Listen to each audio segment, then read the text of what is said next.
Karen Smith tenía solo 15 años cuando desapareció de una parada de autobús después de despedirse de su novio en 1982. Su cuerpo fue encontrado a la mañana siguiente. Durante años, la identidad de su asesino fue un misterio y muchos seres queridos murieron sin saber quién le quitó la vida. Pero un detective tenaz en California se negó a dejar que el caso quedara en el olvido. Cuando el expediente del caso, sin resolver de Karen, llegó a su escritorio, se puso a trabajar y finalmente encontró justicia para ella y su familia.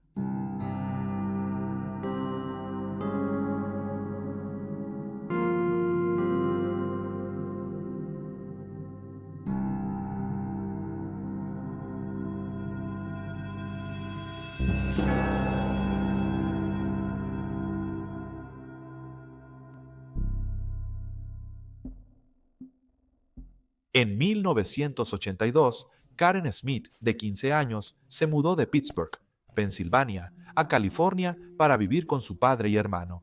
Se inscribió rápidamente en la preparatoria Palo Alto y pronto se sintió cómoda y familiarizada con la zona, tomando el transporte público con regularidad.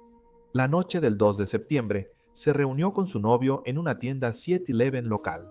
Antes, la pareja jugó un poco de minigolf juntos y terminaron su cita con una caminata hacia la cercana escuela primaria Ponderosa. Poco después de la medianoche, el novio de Karen la acompañó a su parada de autobús antes de separarse. Karen nunca llegó a casa esa noche. Al día siguiente, un conductor halló el cuerpo de la joven de 15 años a 100 metros de la parada donde fue vista por última vez. La habían arrojado sobre un muro de 1,20 m manchado de sangre, tirada entre los arbustos como si fuera basura. Estaba desnuda, con las muñecas atadas, con su camisa de rayas y la chaqueta amarrada al tobillo izquierdo. Karen había sido apuñalada más de 60 veces, incluyendo 18 veces en el corazón, y había sido violada. Su novio de entonces recordó enterarse de su asesinato. David Wood siguió siendo sospechoso en su caso durante varias décadas, hasta que los avances forenses modernos pudieron descartarlo de la investigación. Esa noche se apresuró a regresar a casa en vez de esperar con ella en el autobús, porque temía llegar tarde al toque de queda. En un correo informó a los medios en 2022: durante 40 años he sufrido dolor en el corazón por la horrible pérdida de una chica hermosa de la que me estaba enamorando. Espero que este arresto traiga algo de consuelo para su familia, para mí y para sus otros seres queridos. La investigación del asesinato de Karen fue difícil, a pesar de que el asesino dejó tanto su propia sangre como semen en la escena del crimen, ambos ricos en evidencia de ácido desoxirribonucleico. Las técnicas forenses limitadas impidieron a la policía identificarlo, sobre todo al no hallar coincidencias en la base de datos de ácido desoxirribonucleico. Como se mencionó, el entonces novio de Karen fue sospechoso durante décadas, pero nunca hubo pruebas que lo vincularan con su asesinato.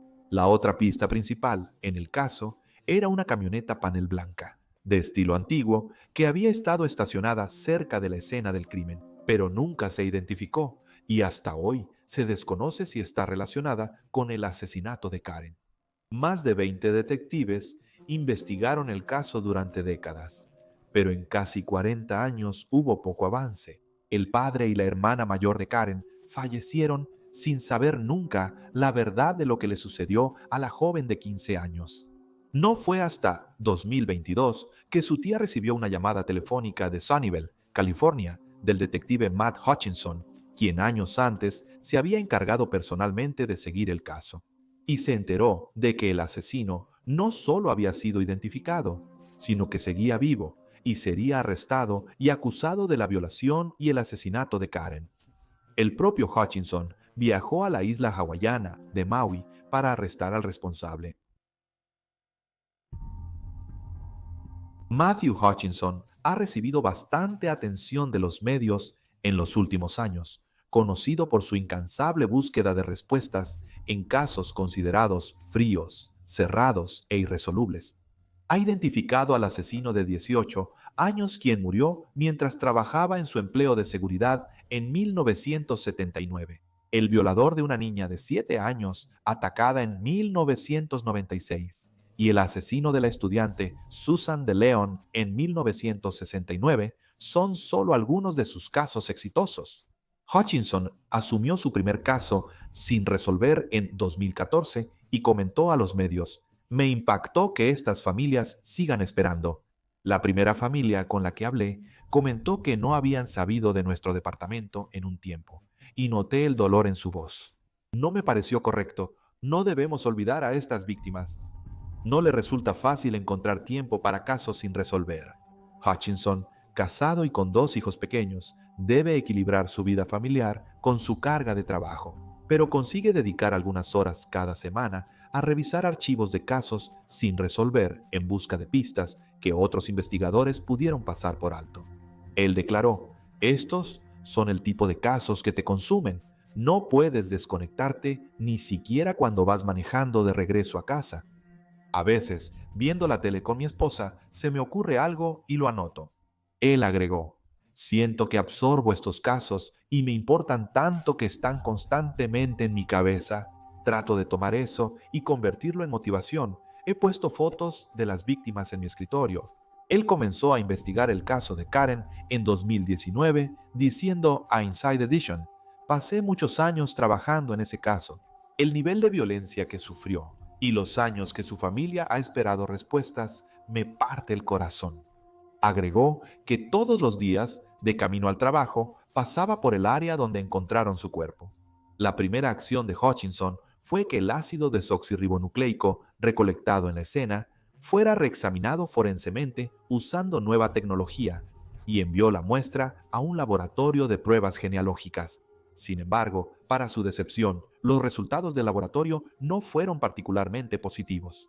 Solo hubo 3 coincidencias tentativas vinculadas a primos lejanos.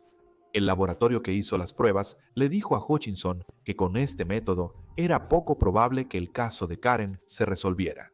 Aunque la información era desalentadora, Hutchinson intentó no dejar que lo afectara. Más tarde señaló que, aunque su trabajo puede ser difícil, su trabajo o su carga no es nada comparado con lo que ellos pasaron. Deja de sentir lástima, Matt, y regresa al trabajo. En su tiempo libre, siguió dedicando energía al caso de Karen. Aunque lo cambiaron de departamento y salió de homicidios, él continuó con eso.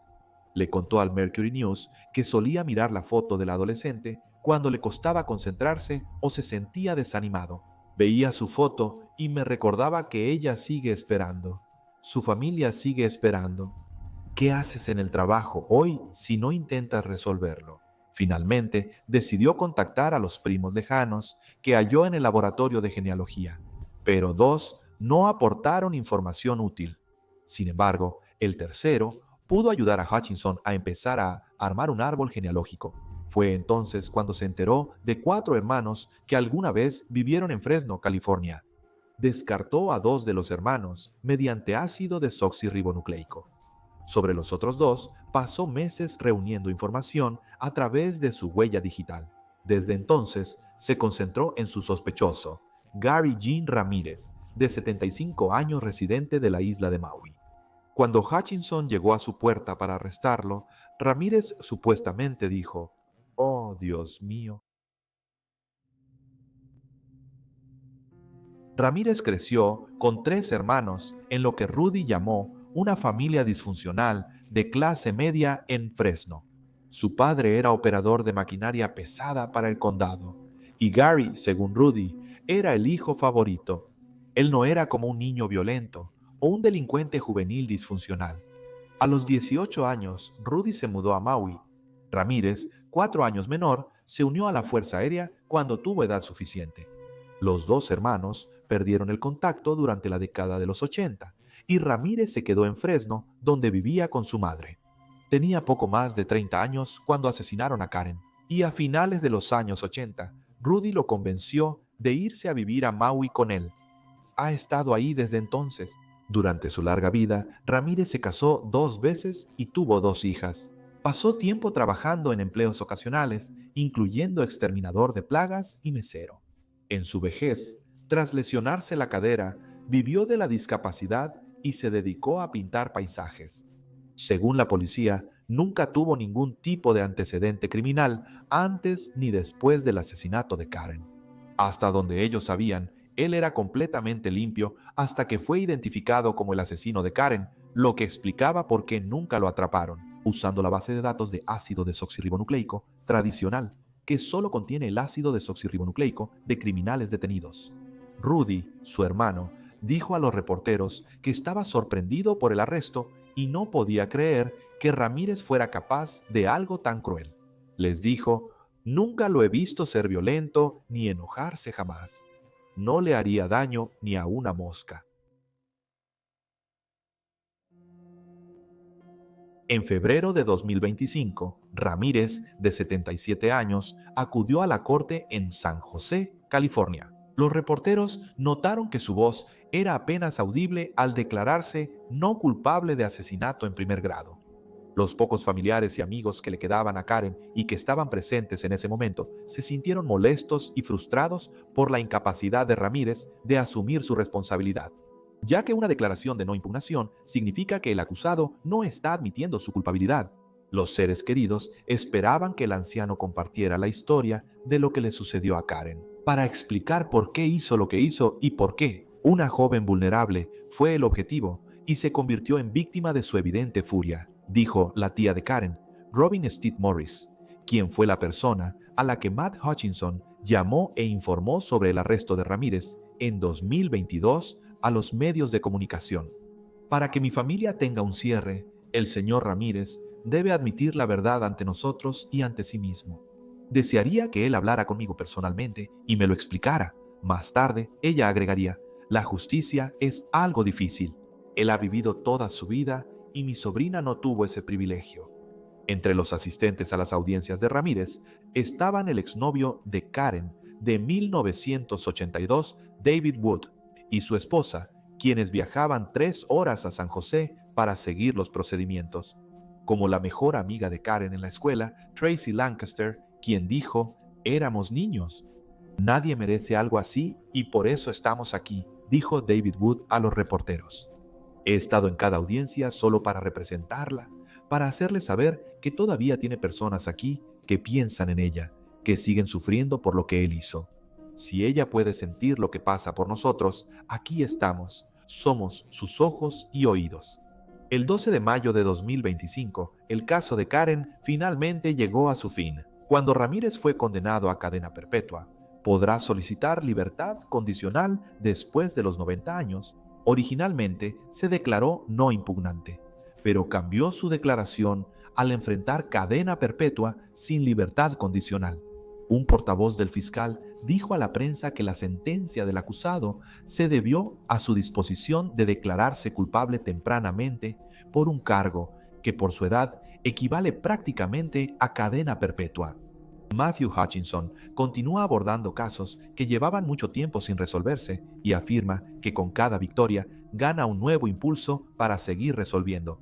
"Trabajo en 2 homicidios sin resolver y seguimos pistas activas", dijo al Daily Mail. En 2024, agregó que el verdadero trabajo duro lo hacen las familias que luchan constantemente para destacar el nombre y la memoria de sus seres queridos. Ustedes hacen el trabajo duro al mantener viva la esperanza, al mantener viva la memoria de sus seres queridos.